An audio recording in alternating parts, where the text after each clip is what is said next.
Today on Politics Unplugged, Democratic Governor Katie Hobbs wants to campaign on MAGA-light tax cuts, but will Republicans force her into the ultra-MAGA deep end? How Chandler became a battleground over President Trump's push to plant his flag on artificial intelligence. And should state lawmakers get their first pay raise in nearly 30 years? Our panel weighs in now on Politics Unplugged. Good evening, I'm political editor Dennis Welch, and this is Politics Unplugged. Governor Katie Hobbs has signaled her support for some of President Trump's tax cuts in Arizona, even as the budget faces a serious reduction. It was a welcome surprise for Republicans in the legislature. I spoke with State Senator John Kavanaugh about his reaction. And Senator John Kavanaugh, thanks for stopping by here. We want to talk about taxes and what's going to happen in the upcoming legislature. Obviously, Katie Hobbs is rolled out what she's calling her tax package, which is very similar, if not exact, to some of what is in the Trump tax package. It would not be the entire Trump tax package, but it's about $210 million versus what $483 million is what the full Trump tax package would be. I want to get your initial reaction to the rollout of the governor's plan. Well, the governor's announcement that she was supporting what's close to a $250 million tax cut in a year that Arizona is facing roughly $1 billion budget shortfall if we did the full conformity, sent shockwaves through certainly the Republican Party. There's a Republican club in the West Valley that's thinking of voting her Republican of the Year. I heard Andy Biggs is concerned that she'll come into the Republican primary and run to his right. So, and I'm sure the Democrat base isn't too thrilled with that. So I was really surprised. Yeah, you mentioned the budget shortfall. The revenues have just not been coming in the way it was expected to. And from what I'm hearing from some of my sources, that it could get even worse this coming year. Well, the revenue is interesting. The last forecast that we got from our nonpartisan budget committee is that we actually expect a $600 million surplus. Okay. But we funded over $1 billion of vital items last year using one-time revenue, revenue which was there last year but doesn't repeat. So if you combine all of those with anywhere from a $210 or $20 million cut or a $440, we wind up with a shortfall of about $800 million to $1 billion. And that is what we would have to take care of. And let's talk a little bit about what Republicans want to do. I know you're not speaking for the whole caucus. You're not the leader of the Senate, the Republicans in the caucus, but you are very influential. You chair the Appropriations Committee. You're a Trump supporter. A lot of Republicans, almost every Republican in the state Senate and legislature, Trump supporters. I would imagine that you guys are going to be pushing for the entire Trump tax package and sending that to her desk. Is that correct? It is fair to say that the Republicans in both houses want to do the full roughly $440 million of conformity to the federal tax cuts. There may be some tweaking. There are certain things that might not be appropriate for Arizona. For instance, the deduction for all seniors. We don't tax Social Security, so maybe we do other senior benefits in that. The SALT reduction about deducting local taxes, that's not very Republican, so we might want to shift that elsewhere. But we're committed to the full roughly $440 million because even the Democrats are saying this. The key word this year is affordability. And if you can cut taxes for people and businesses, that enhances affordability. Yeah, and we just spoke to the governor shortly before we sat down here to speak, and I should say, asked her some questions about this and asked if she'd be willing to sign the full Trump tax package, because she's only, again, asking for a little less than half of it right now, and she's billing that as a tax cut for the middle class. And she says she's open to signing the whole thing, but it's up to Republicans to find ways to pay for the rest of that tax package. As you yourself said, revenues aren't great right now. How would you go about, proposing to pay for the full tax package of Trump? Sure. There are a lot of options. Obviously, no matter whose plan we pick, there's going to be some program cuts somewhere. But we have a lot of funds that have excess cash that accumulate over the years, and that excess cash can be drained out. That was one of the things that saved us during the Great Recession. There are certain big projects that we could put off for a year or two. So a mixture of these fund sweeps, some deferred spending, and some reasonable cuts will get us there. I mean, I see the governors show me a budget that does it, and I up her, make sure you sign it. Yeah. So you're talking about cuts, but like what kind of programs would you be looking to cut where you think you can see some savings there to pay for these tax cuts? Yeah, there's a lot of excess spending in health care. There's a lot of fraud in health care. One of the bills that I ran last year, attempted to have some private parties weed out these excesses.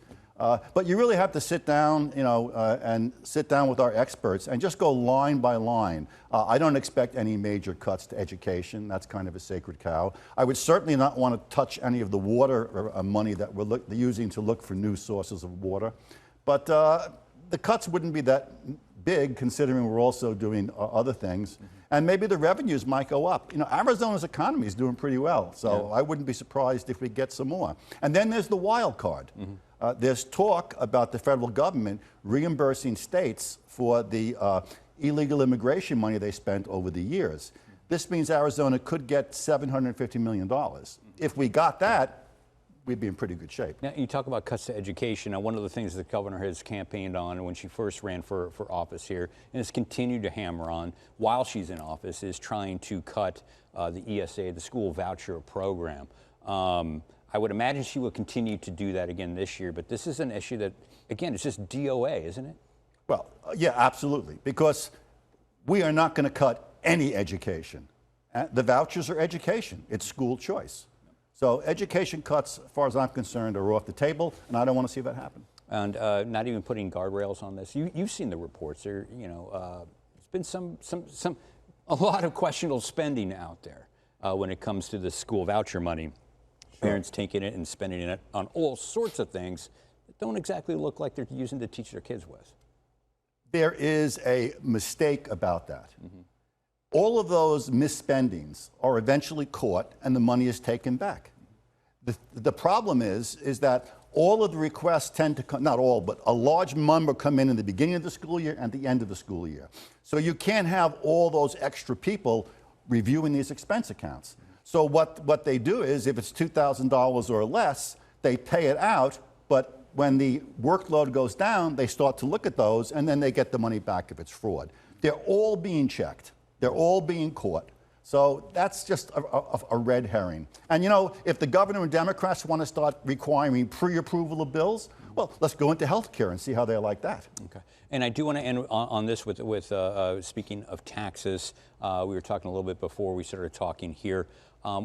You're hearing some interesting. What are you hearing about the Department of Revenue that's going to be overseeing? Because she did issue that executive order directing the Department of Revenue to start changing the tax forms to comply with what she wants. The big mystery, and I hope the governor will call the DOR, which she runs, and get us the answer, is what is the DOR putting into the tax forms that people will start using January before we decide on what conformity we'll do? Because people are going to be filing, and in the past, the Department of Revenue has had the forms assume total conformity. So if they do that, and in the end the governor doesn't agree to total conformity, you'll have people getting tax bills later on in the year, having to refile. It'll be chaos. So I would very much like to know, what is DOR doing? All right, we'll have to just wrap it right there. Senator John Kavanaugh, thank you very much for stopping by here. Thank you. And still ahead, Chandler is now ground zero for a fight over data centers, with a former Arizona senator threatening that President Trump will get involved. That's when Politics Unplugged continues. The House pushes back. Lawmakers want a pay raise, and Chandler finds itself facing President Trump and his push to plant his flag on artificial intelligence. This is your weekly political roundup. We start on Capitol Hill, where the Republican-controlled House is taking aim at the Pentagon and its campaign to strike suspected drug traffickers in Latin America. lawmakers voted to cut the travel budget for Defense Secretary Pete Hegseth until he releases the raw video of airstrikes on vessels suspected of smuggling drugs in the Caribbean. Arizona Congressman Juan Ciscomani was one of 16 Republicans to co-sponsor a bill extending the Obamacare subsidies that are about to expire. Ciscomani is running for re-election in one of the few swing districts in the country. It's estimated that 300,000 Arizonans would see their health care insurance costs skyrocket or lose coverage altogether if the subsidies go away. At the state capitol, one lawmaker is asking voters to give them their first pay hike in nearly 30 years. Representative Stacey Travers wants to bump their pay to $36,000 a year from $24,000 in exchange for stricter term limits that lawmakers can't wriggle around. And finally, the Chandler City Council was faced with a major vote on a controversial $2.5 billion data center. The proposal got a lot of national attention in recent weeks because it pitted the city against warnings that President Trump could step into the fight. And let's bring in our panel to talk about all of that. The Republican consultant Marcus Dellartino and Democrat Tony Connie. Thank you guys for joining me here. Again, I want to start before we get into the data center stuff. I want to get your reaction to what John Kavanaugh had to say. It sounds like they're going to be sending that full tax package of Trump's to the governor, even though she doesn't want the full thing. They're sending it to her anyway. What's your take? Shocker. I mean, I think everybody saw this coming. I mean, what else would you expect? That's not the biggest challenge going into this session, by the way, but when he talked about the budget, I think that's going to be the primary focus going into that. And then there's going to be some negotiating over the budget package versus the tax cut package. And that's just how legislative session works. Yeah, and I got a soundbite from the governor. We asked her earlier last week if she'd be willing to sign the full package, even if it meant signing tax cuts for the wealthy Arizonans here. Take a listen to this. I think that we need to work together to provide middle-class tax cuts.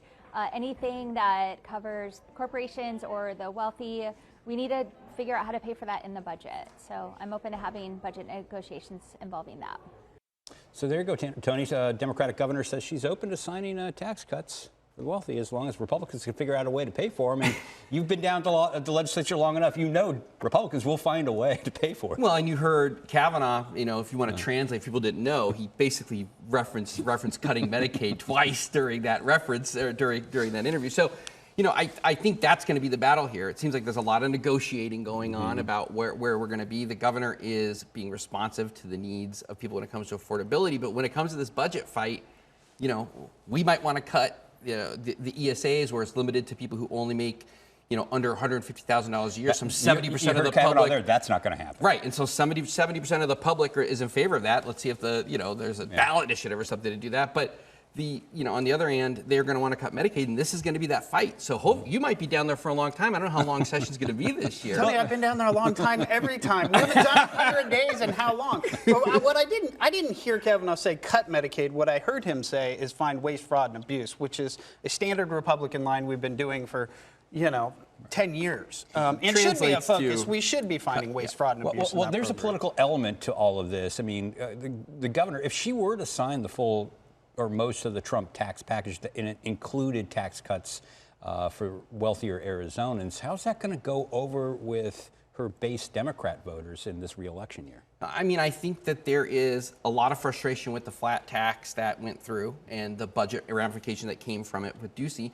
So I think that there would be some frustration if people thought that the wealthier were the ones that were benefiting more than people in the middle class. And so the real challenge is, and I'm sure that she's responsive to it, is how do you make sure that the bulk of anything that happens is actually benefiting the people that need this relief, if they need, any relief. And so it's going to be a tough session no matter what. And it looks like the governor's in for a really, tough negotiation with everybody this year. All right, from the state capitol, let's go down to some local politics. City of Chandler found itself at the epicenter of the debate over data centers. There was a lot of discussion about this, got a lot of national attention. At the end of the day, Chandler decided in a unanimous vote to reject this proposal. What's happening?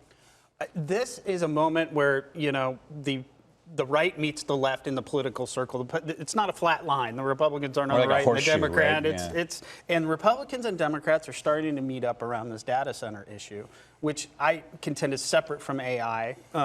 But you've seen, Kyrsten Sinema, who was leading the charge on this, was hired by that developer to get this project through, and said, you can either do it or Trump administration's going to make you do it.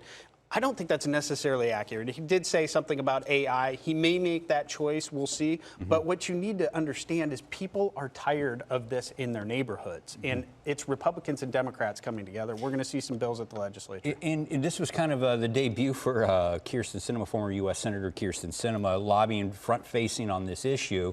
She did bring a lot of attention to this issue, but maybe not the kind of attention that the people who wanted to build this data center wanted, correct? Yeah, this was a total failure, a disaster for her. Unless the reason they hired her is because they knew it was going to lose no matter what, and maybe she'd be able to convince President Trump. It didn't make a lot of sense. And I think there were some problems, too, that probably upset people where at first she was saying she wasn't a lobbyist, and then she had to admit that she was a lobbyist, and that stuff doesn't go over well with the public, let alone with people on the council. And so, but what Marcus said is the thing here. People are worried about energy, people are worried about water, people are worried about, noise and sort of land use, and the fact that these create maybe a few jobs, if any. And this goes to the fact that people are like, we're really doing all this to benefit the wealthy, wealthy, wealthy few. How do we make sure, with everybody struggling right now, that we're actually benefiting people who need it? And so this is a place where maybe Trump's going to do the wrong thing, but I think it'll be yet another sign of his lagging popularity. People will be upset about it. All right, we're going to have to take a quick break right now, but when we come back, a state lawmaker has a proposal to give legislators a pay raise, but with a trade-off. That's next on Politics Unplugged.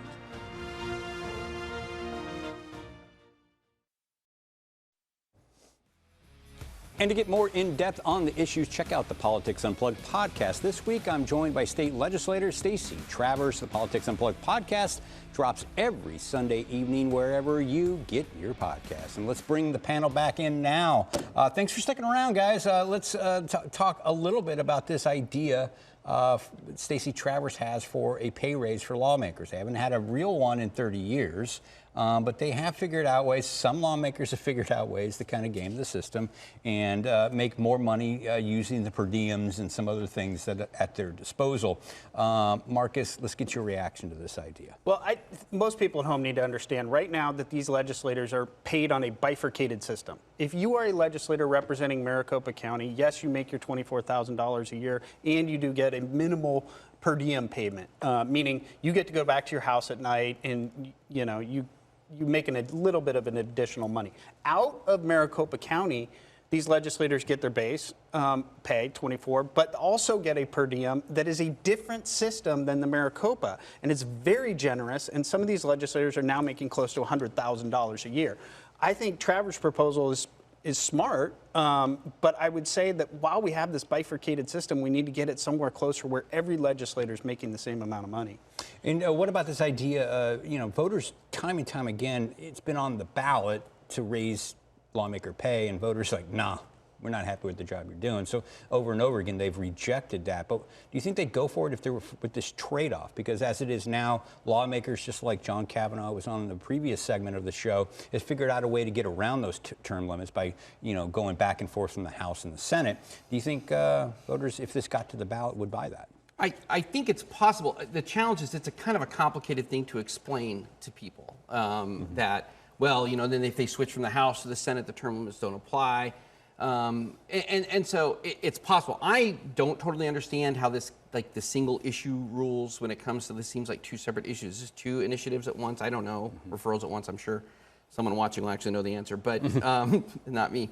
So yeah, maybe they'll go for it. But there's so much dissatisfaction with government in general that people just don't want to give them more money, even though in this case, for the people that live in Maricopa County, you have a lot of people who choose not to run for office because they're not independently wealthy, and they can't afford to go and do this job. They can't raise a family, so you're getting a very specific kind of person who is able to run for office. And so I do think it's a problem that needs to be addressed. I'm glad that it's coming up in this way, and hopefully there'll be some negotiation and work and figure something out that's actually workable that the people will pass. And maybe one of the biggest problems is it was introduced and being sponsored by a Democrat.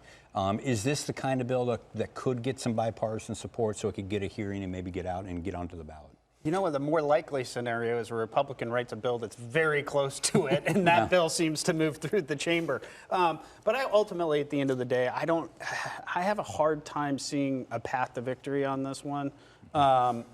It'll be interesting to see if Republicans come around to it. But I would tell everybody, look, you get what you pay for. If you wonder why more people don't run for public office, the base pay for this job is $24,000 a year. That's why. You can't afford to eat, much less live. And that's a whole other discussion. I mean, I think that low pay keeps a broader pool, a more diverse pool of people from running for office. Yeah, for sure. There's no doubt about it. You're not going to have an auto mechanic running for, or a blue collar job or something like that, taking the risk to go run for office. So all they're going to get is $24,000 a year, right? That's absolutely the case. I've known a lot of people who are considering running for office, and as soon as they figure out that they're not going to be able to live if they win, let alone the sacrifice it takes to actually run, it makes people choose not to run. Yeah, and I would think too, like $36,000, I don't think changes that. I would also tell you that it makes them more susceptible for bad things happening because they're so dependent on money that they will take a job as a, quote, political consultant or a grassroots organizer or even a lobbyist in some cases. Moments that I think are in the gray area of conflict of interest. And, we had a story not too long ago where Chicanos por la Causa was paying a number of legislators. Clearly a conflict of interest. And so these things need to, will get fixed if we bump their pay up and make it a little bit more stringent. All right, let's move on now to, let's talk a little bit of national politics here. We saw in the Roundup, looks like some lawmakers there, some Republicans trying to pressure Pete Hegseth into releasing the raw video of some of the strikes, or at least the main strike on December 2nd of a boat suspected of carrying drugs out in the Caribbean. What do you make of this? Well, there's been a lot of reports about rank and file Republicans being very frustrated with the administration for the way they treat Congress. And I think that Hegseth is sort of the weak link. He's the one that they can go after in order to sort of show their dissatisfaction. I think it's a sign of the lagging support that the president has, even among people in his own party, especially, and especially, of course, people who aren't in his party. And so that's what this is about. But plus, aside from the internal politics of it, this is a messy situation. The story's changed a bunch of times, and I think that people want to get to the bottom of what it is. And there's big chunks of the MAGA base. They don't want to be intervention. They don't want to intervene in these types of conflicts around the world. And so I'm interested to see how this plays out. And speaking of the politics of the whole thing, I mean, what happens if the Republicans, if Congress can't pass an extension for the Obamacare tax credits? We just saw the other day the Senate rejected a proposal to do such. We mentioned it a little bit earlier that Juan Ciscomani is one of 16 Republicans to sign on a bill to extend those tax credits. What could be the political fallout for Republicans if they can't get this done? Well, the House Speaker's working on a solution, I think, as of right now, to get it. But let's walk through this. First of all, this was done during COVID, this subsidy. It was supposed to be temporary. It was supposed to be temporary. COVID is long gone, folks. So, but the ultimate result for those people is that your premiums are going to go up. And what we do know is that a quarter of those people that are getting this subsidy are going to go without insurance. They've voluntarily said, like, I'm out. What happens to the hospital? Well, these people, you're not keeping them out of the hospital, and the hospital, under law, has to treat them. So that becomes uncompensated care. Who picks that up? The private sector. So if you're on Blue Cross Blue Shield or one of the other plans, your premiums are going up. And meanwhile, you hope that somehow the hospital gets compensated by the feds, because if they don't, then they're in trouble and could shut down rural hospitals. So this whole thing's a mess. And I think it's all, at some point, we are going to have a massive discussion around insurance companies and how much money they're making. All right, we're going to have to wrap it right there. That is all the time we have. Thanks for joining us this week, and be sure to join us next week for more Politics Unplugged.